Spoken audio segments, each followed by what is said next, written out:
Welcome to Organisational Transformation CDC. Apologies for absence, please. Apology from Councillor Francesca O'Brien, pardon me. Thank you. Any disclosures of personal prejudicial interests?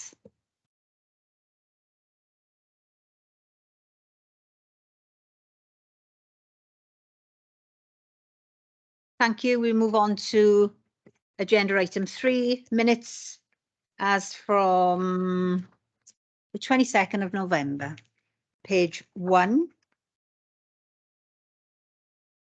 page 2. Any matters arising?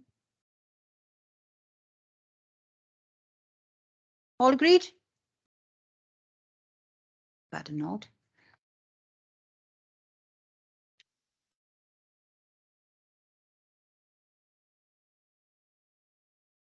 Okay. Yeah. Thank you. And then we'll move on to item 4, which today is recruitment and retention on the work plan. I believe Rachel, once again, welcome.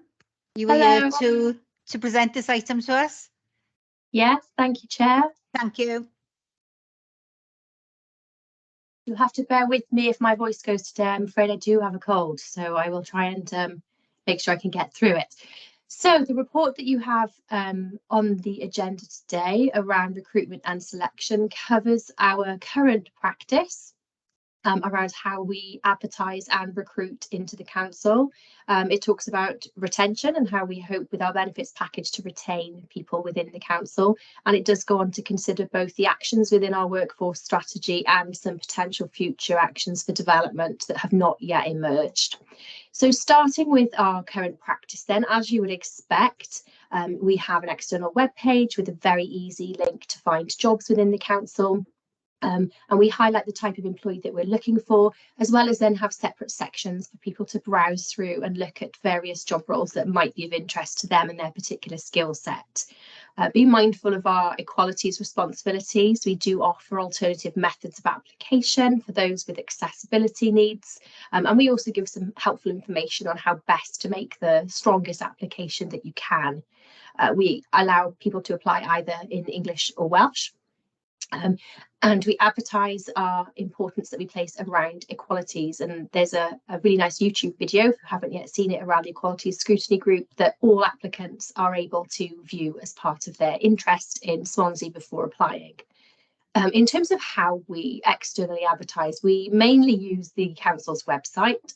Occasionally there might be a different publication that's used. Senior management roles will generally be in the MJ and the Guardian.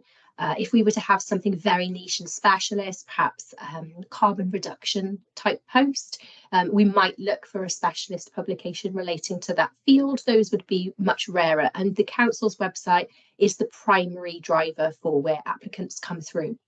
The process that we have for actually going through the selection system is quite traditional in its style. So we have a formal scored shortlisting process, and then we also have a very formal interview stage whereby there could be a range of activities and tests that candidates might go through as part of then a formal assessment on the scoring and whether candidates meet the criteria for being appointable or not.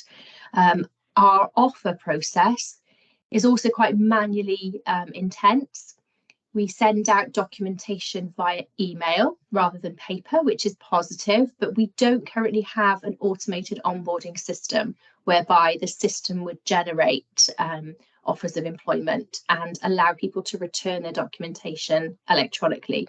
That is still currently a manual process, and I'll talk about that a little bit more as a potential future recommendation and action.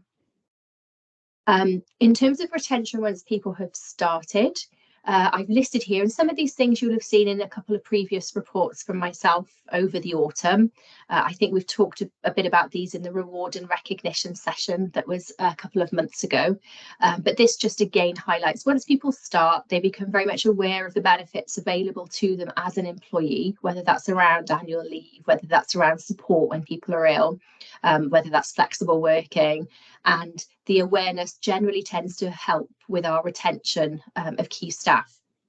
I've included, just out of interest for you, some ONS labour market data set information, and you can see under 3.5 that there was a significant increase. I think it might have been the largest on record of vacancies across the UK in the 2021-22 year.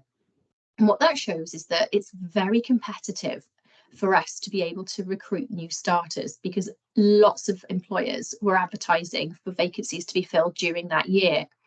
And I've also included a figure for you around what was our turnover during that really challenging period where everyone was clamouring for labour.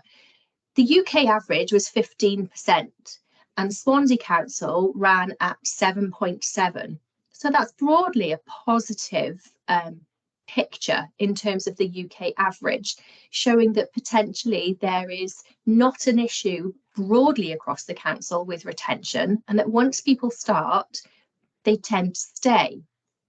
And in 3.6 underneath, there's a breakdown for you there. This is taken from the workforce strategy data around the number of employees who have got more than 10 years service with the council.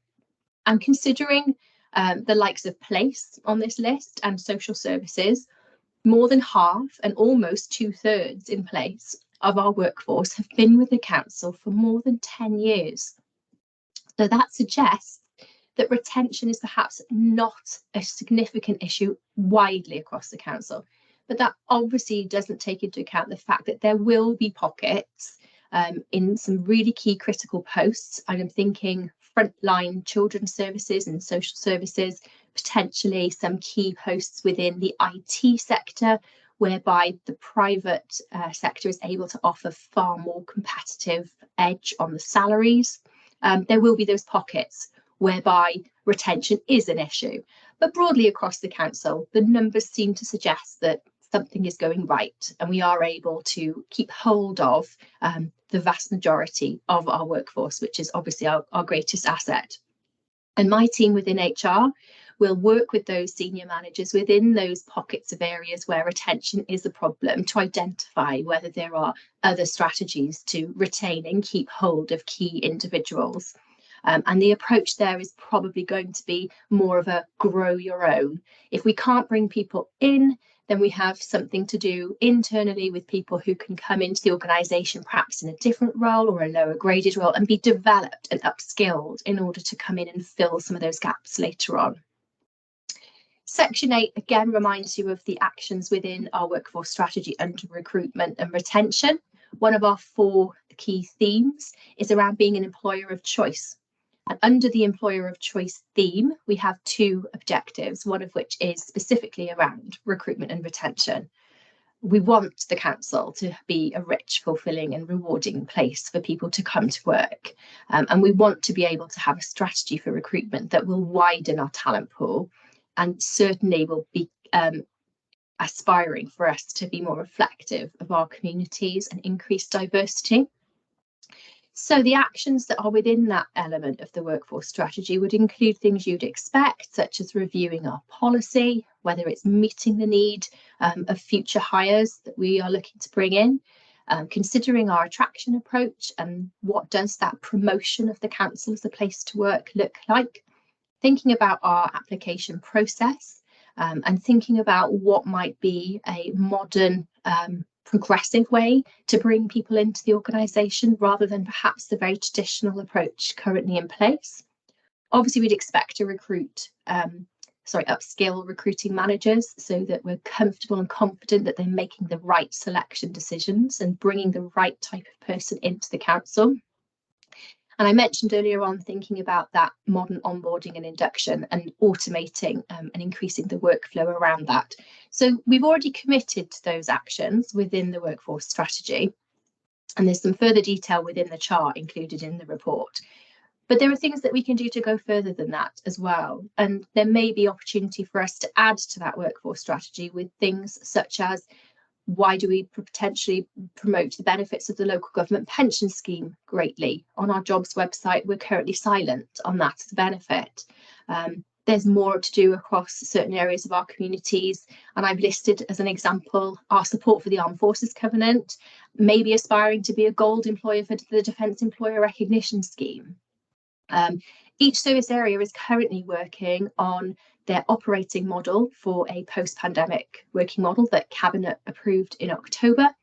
And when we have those responses back in the new year, we will then be in a position to be able to advertise as part of our recruitment webpage what is the council's approach on hybrid working and remote working. And that will then further build the talent pool that's currently looking for employment in the region.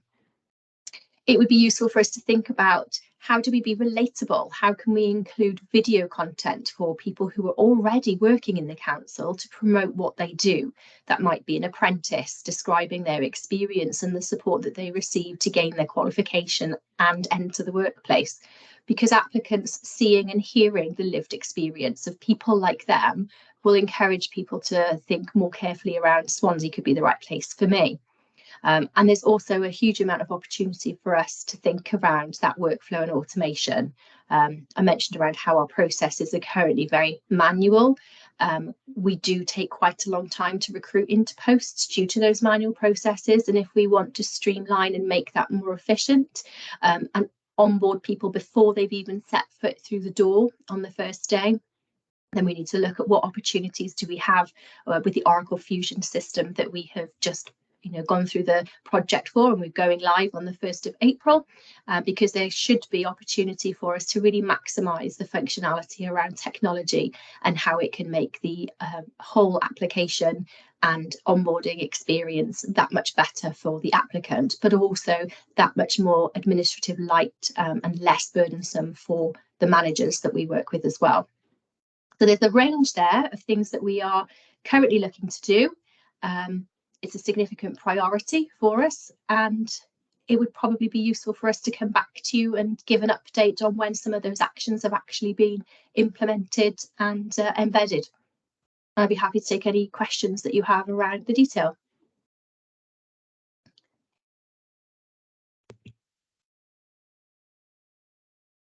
Leslie, Councillor Walton.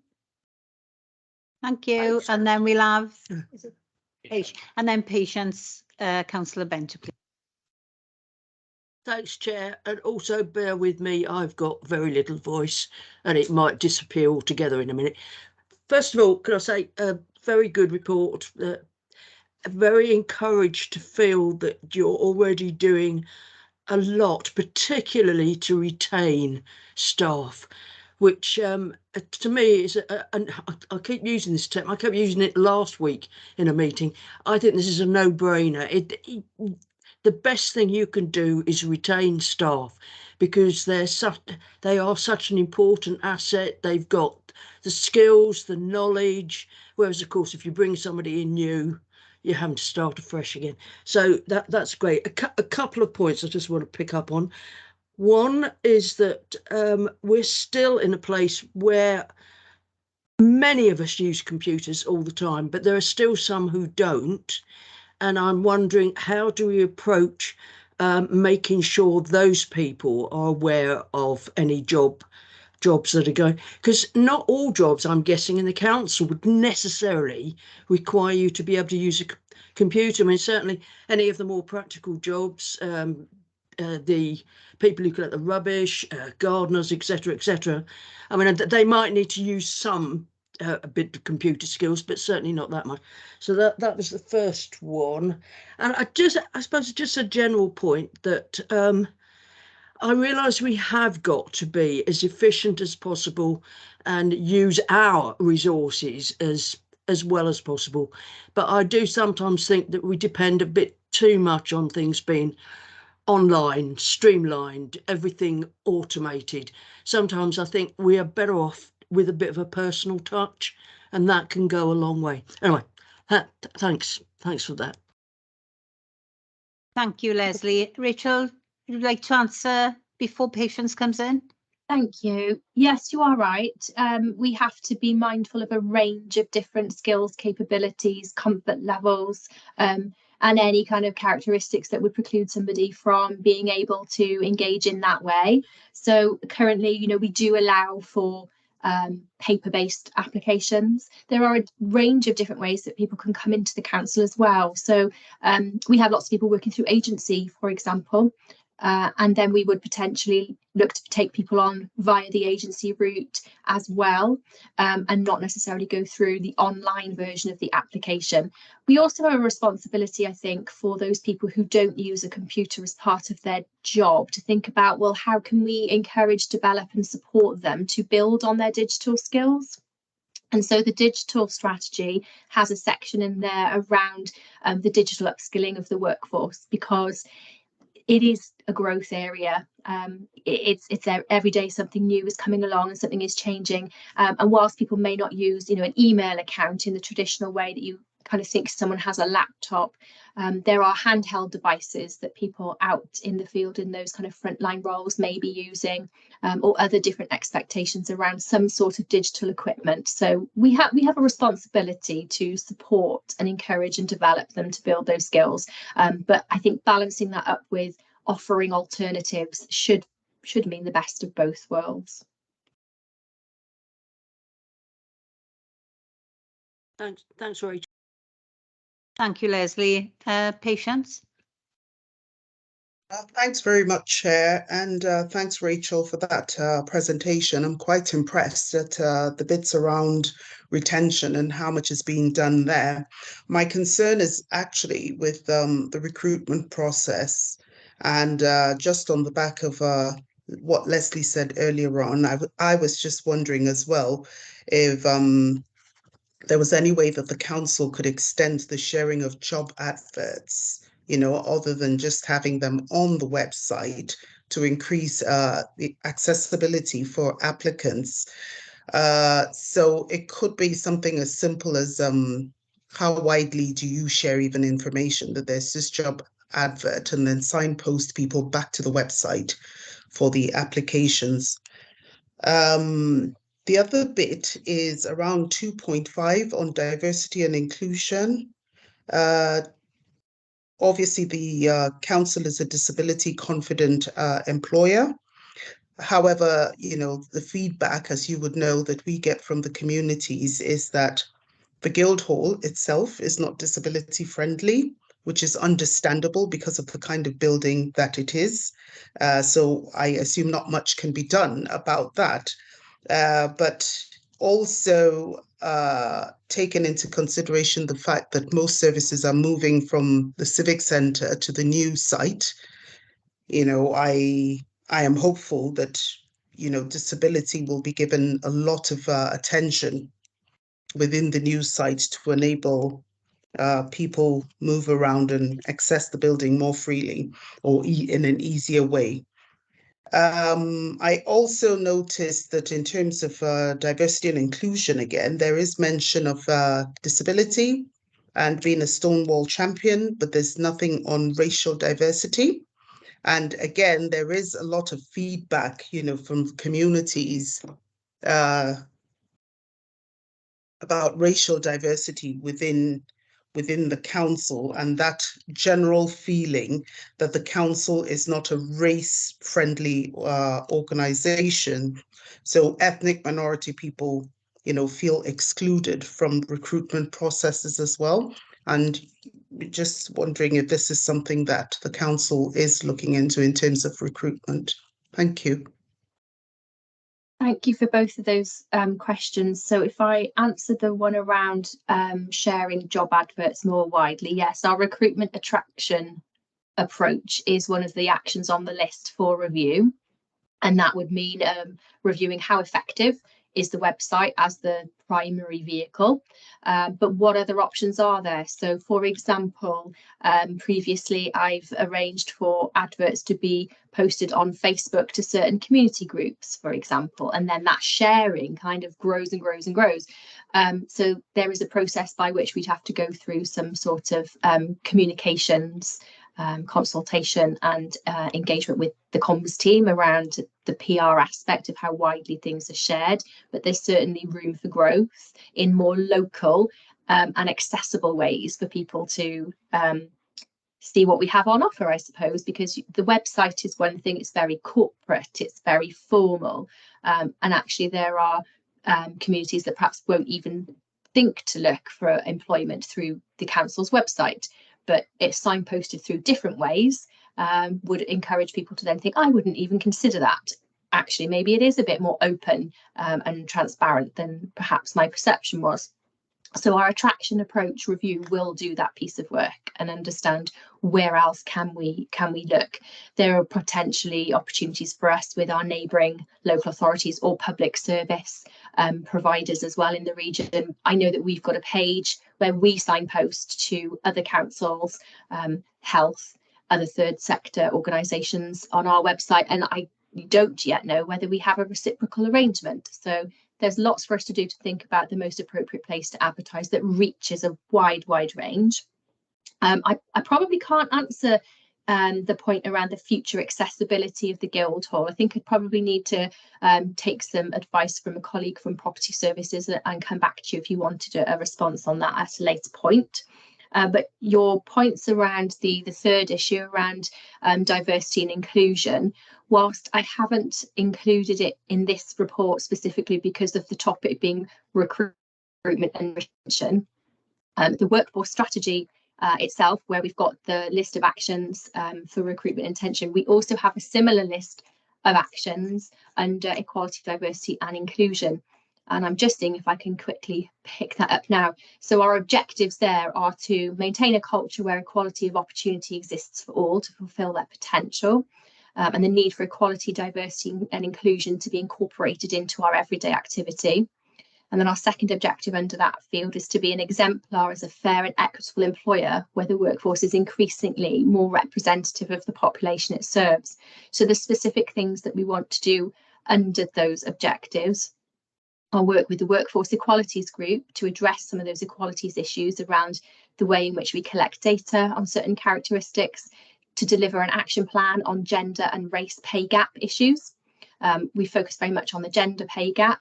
We need to expand that further.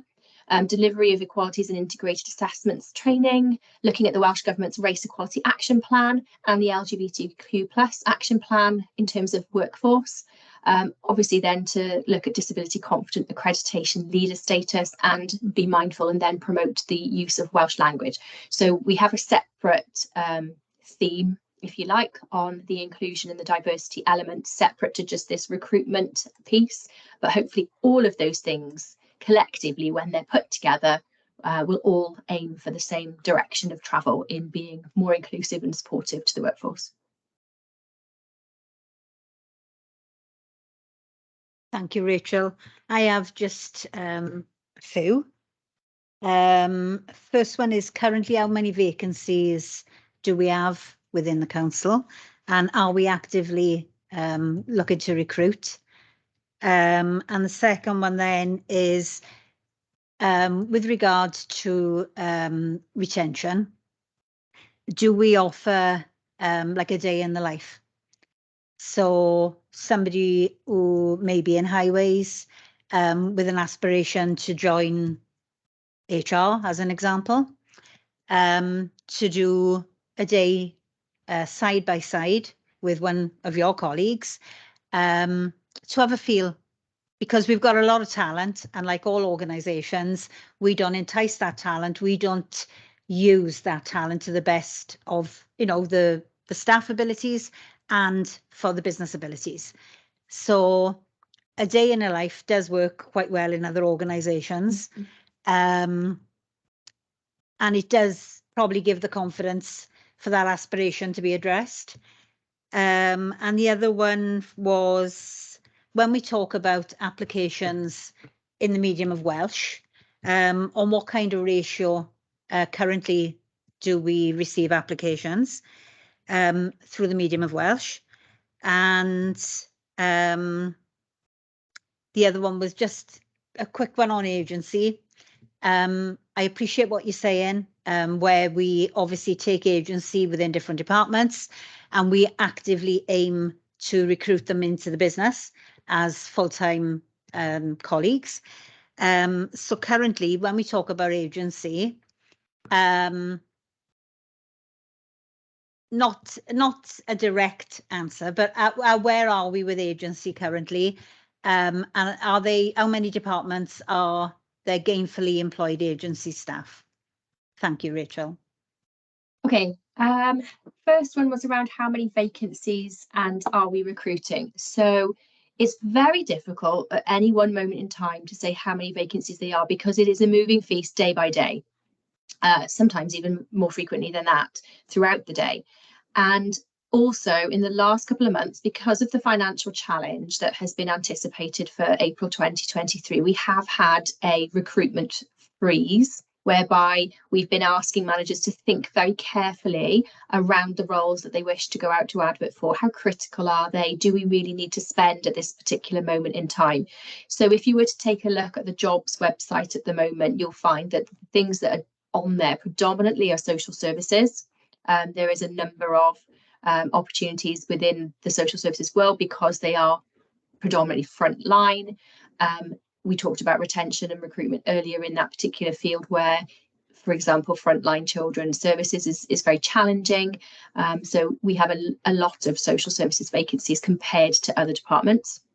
But other things have really decreased since that consideration about spending has been in place, and recruitment has slowed, I would say, in terms of the volume of requests that come through to the service centre from departments.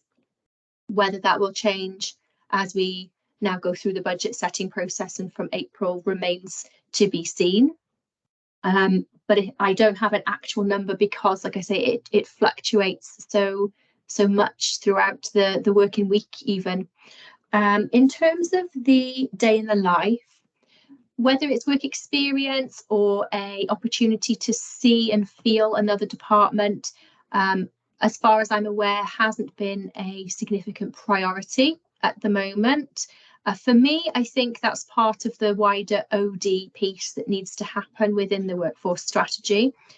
There are a number of people that are very successfully able to redeploy with transferable skills from one department to another.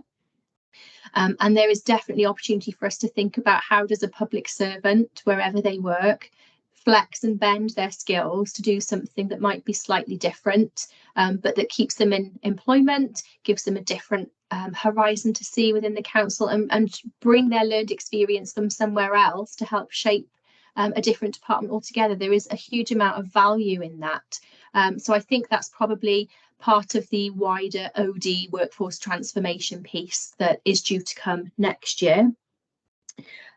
In terms of, and I probably should say yes, and that we do have an active redeployment list. There are a number of reasons why an employee might wish to be redeployed, and that can vary from potentially their job is at risk through to a medical issue that prevents them from working in their current role. And we have successful rates at redeployment. I've had a number of redeployees come into my own service area in recent months, and generally the response has been really favourable, and managers have commented on how successful and smooth the induction and integration into a totally new department has been. So that is a positive for us, that the redeployment list does work well. Agency, I think, was the ratio of Welsh applications. I need to get that specific set of data. I don't have it this afternoon, but I will go back and have a look. I imagine it's probably quite small. I don't think we've had requests come through to the, since I've been here, I don't think there's been a request come through to the service centre for translation of materials when applications have come through in Welsh. Obviously, there'd be an exception to the rule there with our Welsh medium schools. As you would expect, their applications should be through Welsh language, but that's not controlled centrally by the recruitment team. The schools themselves would be going through those processes. But I will get an answer for you to confirm the ratio of Welsh speakers. I suspect it is quite small, but it's important that we still offer that opportunity for people to use the language of their choice.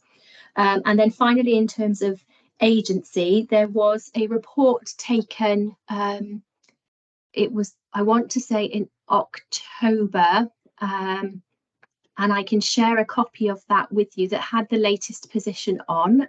Adrian Chard, the HR manager, took a report through to governance and audit, I believe, on the latest position with agency. So I can either just spend a couple of minutes finding it for you now, or I can forward that on to you separately, which has got the up-to-date information that you might be seeking. I'm happy for you to forward it, Rachel. Yeah. Thank you. Yeah, thank you. May I ask you just one quick one? Of course. It's with regards to apprenticeships. You know, we all know where we are with the financial pressures at the minute. But in certain service areas, and I will say social services as a start, but even in education and HR and all the different services that we provide, I would say, you know, there is an opportunity to encourage, and not only younger people, but people who have had a career break or those that want to try something else. So regarding apprenticeships, you know, where are we? I know, like building services and whatever, we still gainfully recruit. But why can't we develop our own apprenticeship scheme and bring people in, give them an opportunity to learn about the business, the services we provide to the city and to the citizens of the city, and encourage people to stay through that apprenticeship, but to come in and to have an opportunity to develop the skill or to become aware of the different opportunities that we could offer through apprentices or through apprenticeships. So I'm prepared, you know, to take a written report, Rachel, but it's very interesting to me as to where we are, not with the current climate, but as we climb out of this financial pressure, how we would address apprenticeships and how it may be a way to entice people over our front door and people that would be retained within the business. Absolutely. No, I do agree. There's a huge opportunity to think about how to welcome a new generation of people into local government, and explain to them what is on offer as a career as a local government worker. I'm aware that there are quite established processes and systems for having apprentices within some of those place areas. You just described building services particularly. There's not, as far as I'm aware, been a decision or a discussion around a corporate council-wide apprenticeship scheme where we have a cohort of people come through each year.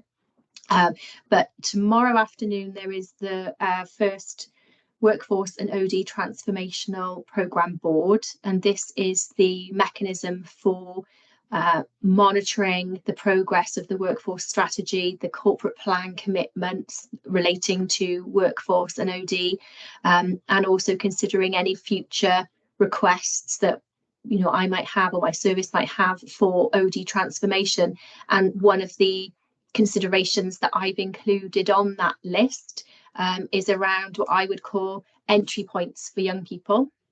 And you would perhaps consider apprenticeships as part of that entry points. So, you know, at 16 post-school, at 18 post-school, post-university graduates, at those different steps, and actually even before, you know, work experience prior to that, and not forgetting, of course, the existing workforce who can undertake apprenticeships, no matter their age, in a different field. What are the options for those different entry points? So yes, it's something that I am aware of and mindful of. I have run an apprenticeship scheme previously, set one up probably back in about 2016, I think, so it was very well established where I've left, and I think that there is a big opportunity for us to think about how we can develop the offer for a wider cohort in a range of fields, and not just perhaps in some of the traditional areas that we have used so far. We pay the apprenticeship levy every year. We're a large employer. The sum is quite significant, so we also have an opportunity to recoup some of that levy by increasing the number of apprentices that we look to bring in. So yes, I agree with the point and the question, and it's on the list for future consideration. Yes. Thank you, Rachel. Any more questions? No. Thank you, Rachel. Once again, very professional. I think Thank you, Jim. Excellent. Thank you. Thank Thank you you for ever your so time. much. We do Thank appreciate you. your time. I think you're becoming very much part of our team. Hopefully I'll Thank be you. well next time and I might be able to come in person. I've been unwell the last 2 occasions. Thank you very much, everyone. We still appreciate your attendance. Thank you, Rachel. Yeah. Thank you. That- Bye-bye. Thanks, Rachel. So the next item on the agenda is the work plan, which is item 5. Find my work plan now.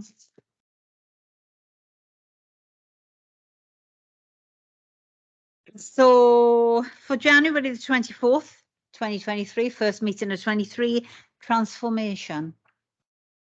And then for 28th of February, agile working update. We've got nothing for 28th of March or 28th of April. So we got customer contact strategy that needs to be added into the work plan, and Swansea as a human rights city, and of course the coal production.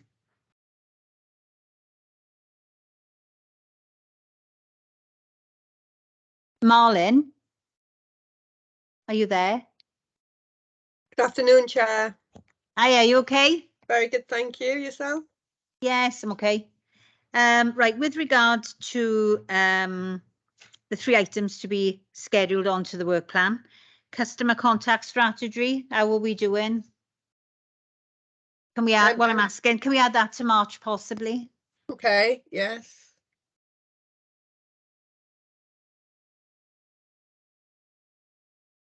Swansea is the first human rights city. March? Would we be able to hold the 2 on the same session? I don't see why not. I can inquire with the officers that look after those items and see if we could do half an hour each. Or possibly one to be added to 28th of February because we've only got the agile working update. Okay. What about co-production? Well, that's a big one. We need to get that onto the work plan. Shall we set up a separate meeting outside of this to have a look at the options and then bring them back for consideration at the next meeting? Yeah, I'm happy with that, Marlin. Thank you. Okay. Chair, can I just come in about co-production? Yeah. I think I mentioned to you the other day, there is a working group planned for February, and I've put my name down for it and I will go if it goes ahead. I'm just a bit concerned, as I mentioned to you, that at the moment, the only co-production policy in place is in social services. So I'm a bit unsure as to why we would have a scrutiny working group looking at it now. Until I would have thought it'd be more appropriate to leave it until there is a policy in place across the whole council. But I don't know whether you've liaised with scrutiny or whether you think it's worth it or whether just to let it take place anyway. I'm a bit unsure myself as to what the best route is. Thanks. Thank you, Leslie. Marlin? Shall I discuss it with you in the meeting and feedback? Yes, we can pick that up. So I'm in the progress of arranging a meeting with the lead cabinet member for co-production. We've got CoPro Wales working, CoPro Lab working across the council on co-production at the moment, and with the head of service, Lee Wenham. So we'll be having that meeting very early in the new year. So that will help ironing out some of these agendas that we're on and to make a work plan. Okay, thank you, Marlin. So the next meeting is 24th of January. I'll take this opportunity to say thank you for all your commitment during 2022. Look after yourselves during Christmas and have a happy Christmas and a very happy New Year. And we'll see you all in 23. Look after yourselves and take care. And thank you for all the hard work in 22. Thank you. And you, Chair. Thank you, Thank you, Chair. Merry Christmas all. Merry Christmas, everyone. Thank you. Take care. Bye.